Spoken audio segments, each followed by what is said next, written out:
Yeah, hi. Thank you very much for calling on Shilpi and organizing this, and it was a great event. My name is Chandra. I'm from India. Moved to Finland 15 years ago. Sorry, 16. So it's 16 now. And I used to work for a lot of corporate companies, the big, including Nokia. And after that, we decided to have my own company.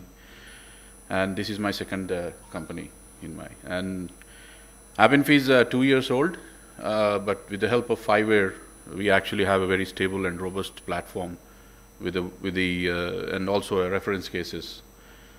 And I will also show some references, and later we have in a technology demonstration, you can really see a live data how we are actually handling this on that. And there has been a lot of discussion in this forum about the standardization and all. So I'm also a board member in Fibre with Olaf. We are supporting Ulrich in Fibre in every possible manner. And we are also technically contributing to Fibre stack, software stack. I'm also involved on that direction. But as a startup, I can actually say here that before we jump into any standards or any standardization discussion on it, I think I lived in 16 years in Finland, so I would be a pro open source. So I won't actually think, I can't separate the standardization with open source.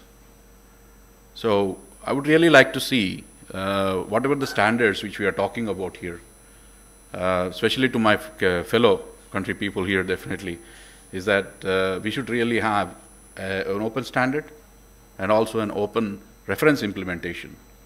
Without that, I don't think actually a startup like me will invest on it.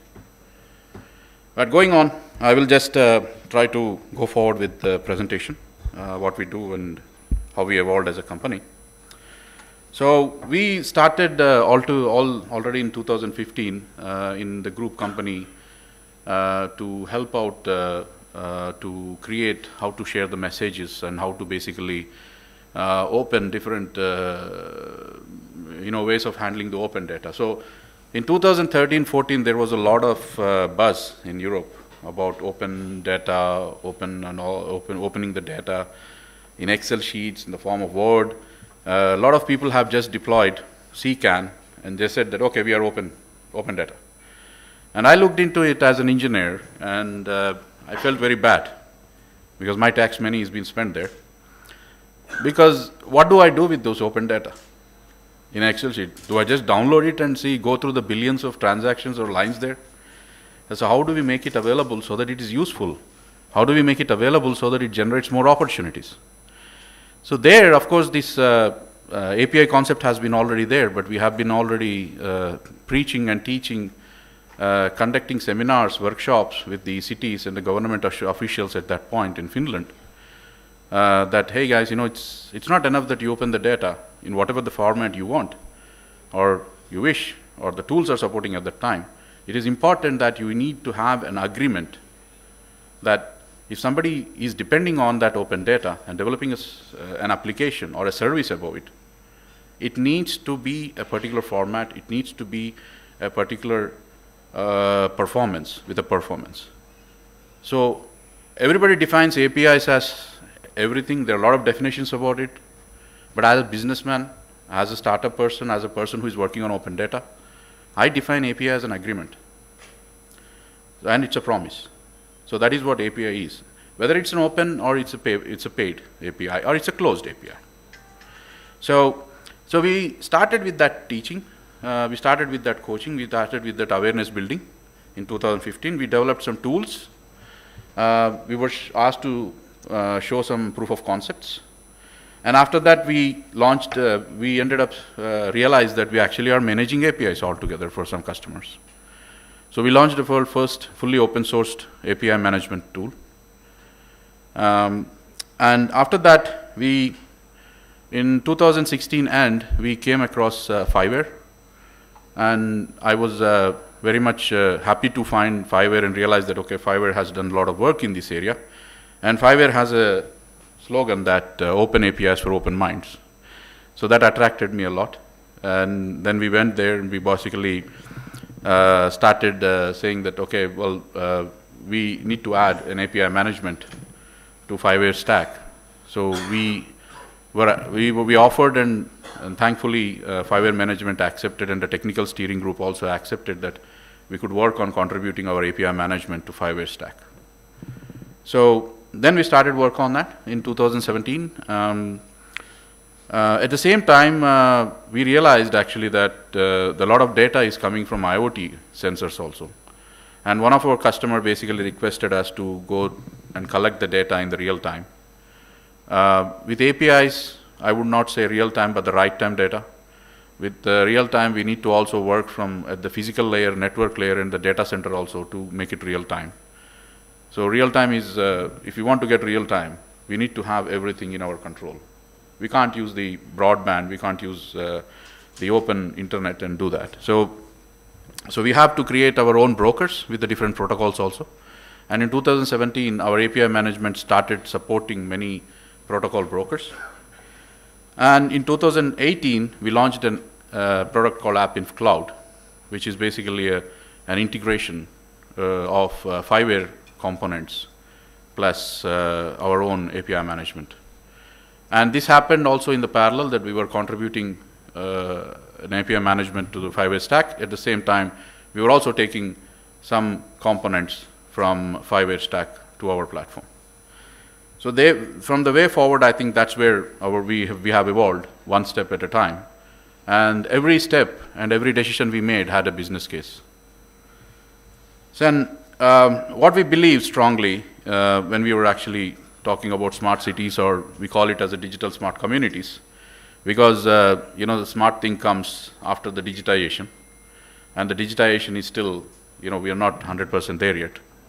So being in Finland, even though I'm from India, I can't solve some of the problems here.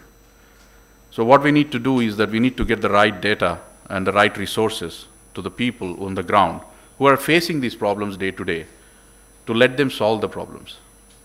So if I actually come here and say I can solve the problem in one city, even though I'm an Indian, I might not understand the total thing altogether. So what we decided is that we wanted to provide all these data which is needed for them to solve. And that is what actually fundamentally we strongly believe, that we need to provide and we need to standardize the way we provide the data, the way we provide these resources to the local innovators, local startups. Then we need to also understand if 5% of the data in the world is used and a $2 trillion economy is being created out of that 5% of the whole world's data. Imagine actually what 95% of the data is being used. And we as a mass here, we are actually almost 20% of the world's population here. So imagine actually we have 20% of the world's population, and imagine what happens actually if all the data is being collected properly and used properly and built, generate opportunities for all of us.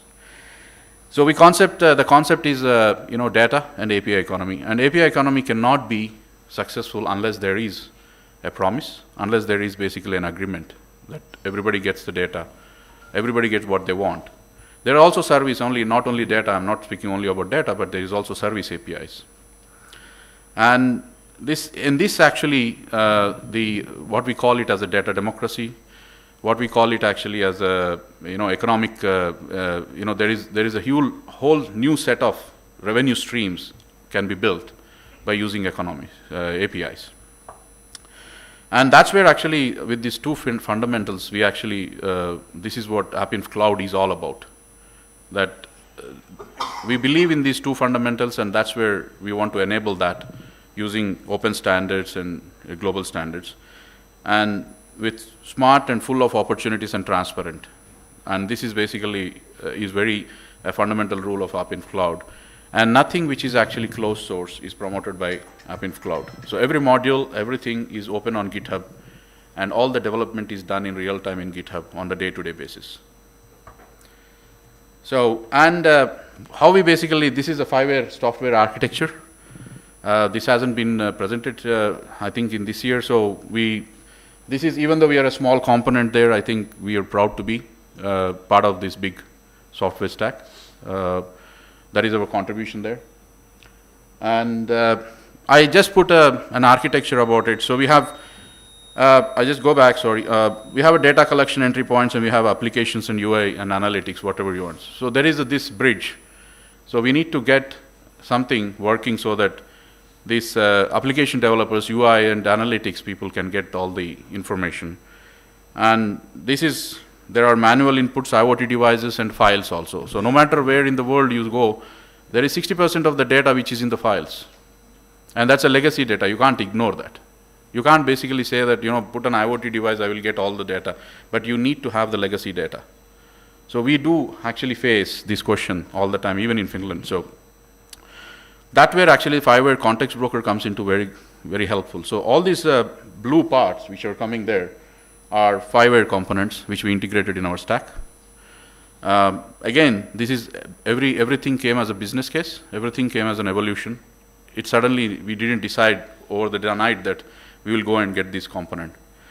Then these are basically the two components which we used, Fibre components, and added our own flavor on it.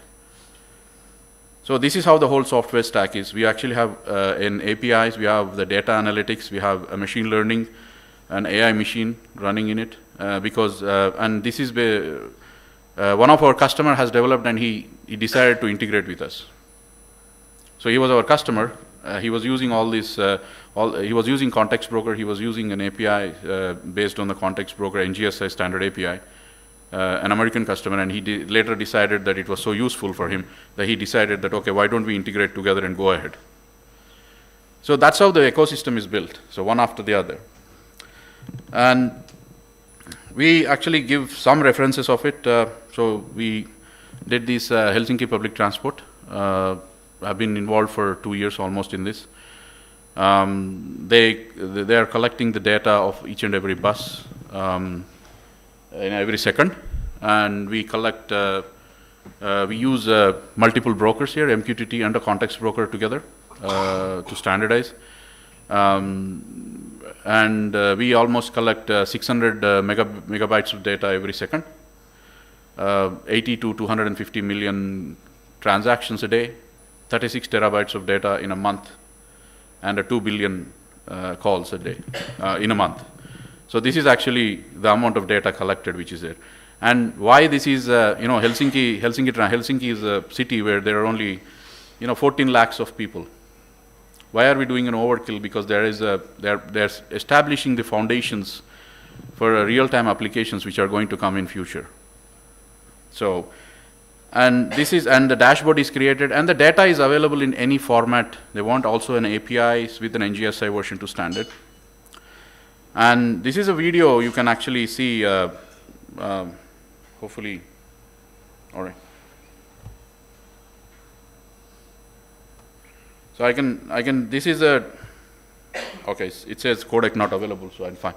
But in the technology demo, I will be able to show a live data. You can actually see, we can see actually how the Helsinki buses are moving from here. It's an open data.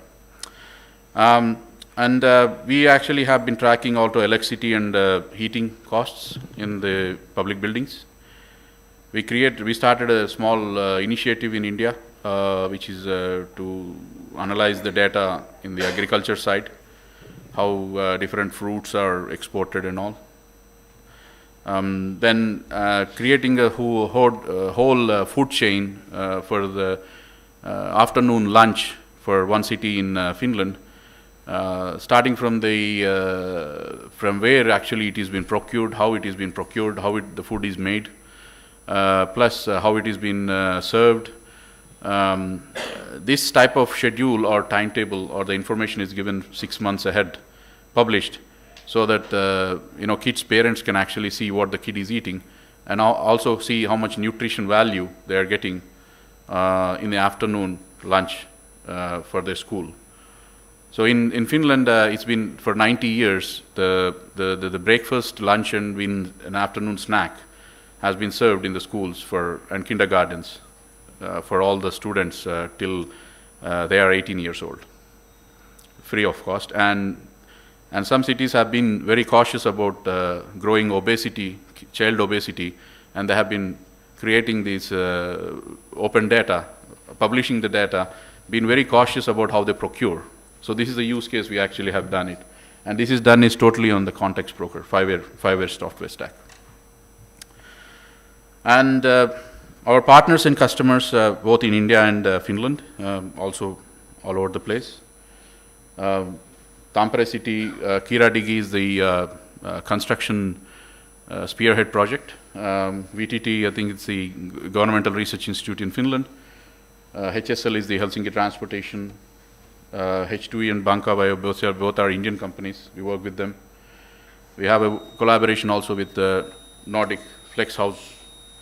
Seinäjoki city is the city where they're worried about the kids' food content, lunch content. Also, we work with a lot with Business Finland and EduCloud Alliance, which is created in Finland by the Education Ministry. So that's all we do, and we have a subsidiary in India starting last year. So we want to start being participant, and we are open for the partnerships together with the Fibre. All right, thank you very much.